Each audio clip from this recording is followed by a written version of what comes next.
Hello hi നമസ്കാരം. പല സ്ഥലങ്ങളിലും നമ്മൾ പലതരത്തിലുള്ള ഓട്ടോമേഷൻസ് കണ്ടിട്ടുണ്ട്. ഇന്നിപ്പം വീട് വരെ ഓട്ടോമേഷൻ ആണ്. പിന്നെ നമ്മൾ ടെസ്ല ഇറക്കി കാറുകൾ വരെ ഓട്ടോമേറ്റഡ് ആണ്. സെൻസർ വെച്ചിട്ട് പല കാര്യങ്ങളും ഡീൽ ചെയ്യുന്നുണ്ട്.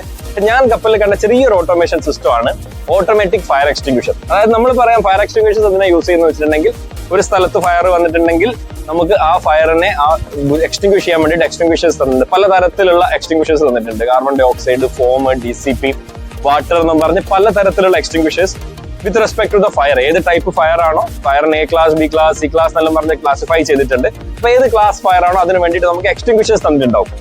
ഇപ്പൊ ഒരു A ക്ലാസ് ഫയർ ഒക്കെ വരാൻ പോകുന്നിടത്താണെങ്കിൽ നമുക്ക് അവിടെ വാട്ടർ ഫയർ എക്സ്റ്റിങ്ക്വിഷേഴ്സ് വരെ പറ്റും. പിന്നെ ഒരു ഇലക്ട്രിക്കൽ ഫയർ ഒക്കെ വരാൻ പോകുന്നിടത്താണ് നമുക്ക് CO2 എക്സ്റ്റിങ്ക്വിഷേഴ്സ് ഒക്കെ വെച്ചിട്ടുണ്ട്. പക്ഷെ ഇവിടെ ഒക്കെ എന്താ സംഭവം എന്ന് വെച്ചാൽ, അണ്ടിൽ നല്ല നമ്മുടെ സ്പ്രിംഗ്ലർ സിസ്റ്റം, സ്പ്രിംഗ്ലർ സിസ്റ്റം എന്ന് പറഞ്ഞിട്ടുണ്ടെങ്കിൽ ഒരു സ്പെസിഫിക് ടെമ്പറേച്ചറിൽ വന്നു കഴിഞ്ഞിട്ടുണ്ടെങ്കിൽ ആ സ്പ്രിംഗ്ലർ സിസ്റ്റം ആക്ടിവേറ്റ് ആയിട്ട് അവിടെ മൊത്തം വെള്ളം ചീറ്റി ആ തീ കിടത്തും. പക്ഷേ സ്പ്രിംഗ്ലർ അല്ലാതെ ഓട്ടോമാറ്റിക് ആയിട്ടുള്ള എന്തെങ്കിലും ഫയർ എക്സ്റ്റിങ്ക്വിഷേഴ്സ് ആരെങ്കിലും കണ്ടിട്ടുണ്ടോ?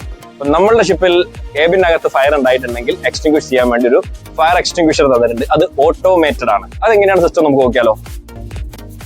അപ്പം ഞാൻ നേരത്തെ പറഞ്ഞ ഓട്ടോമാറ്റിക് ഫയർ എക്സ്റ്റിങ്ക്വിഷർ എന്ന് പറയുന്നത് ഈ ഒരു ട്യൂബ് ലൈറ്റിൻ്റെ രൂപത്തിൽ കാണുന്നതാണ്. ഇവിടെ തന്നെ തന്നിട്ടുണ്ട് ഏതൊക്കെ തരത്തിലുള്ള ഫയറിൻ്റെ ഇത് യൂസ് ചെയ്യാം, എന്ത് ടൈപ്പ് ഫയർ എക്സ്റ്റിങ്ക്വിഷർ ആണെന്നുള്ള സംഭവങ്ങളൊക്കെ ഇവിടെ തന്നിട്ടുണ്ട്.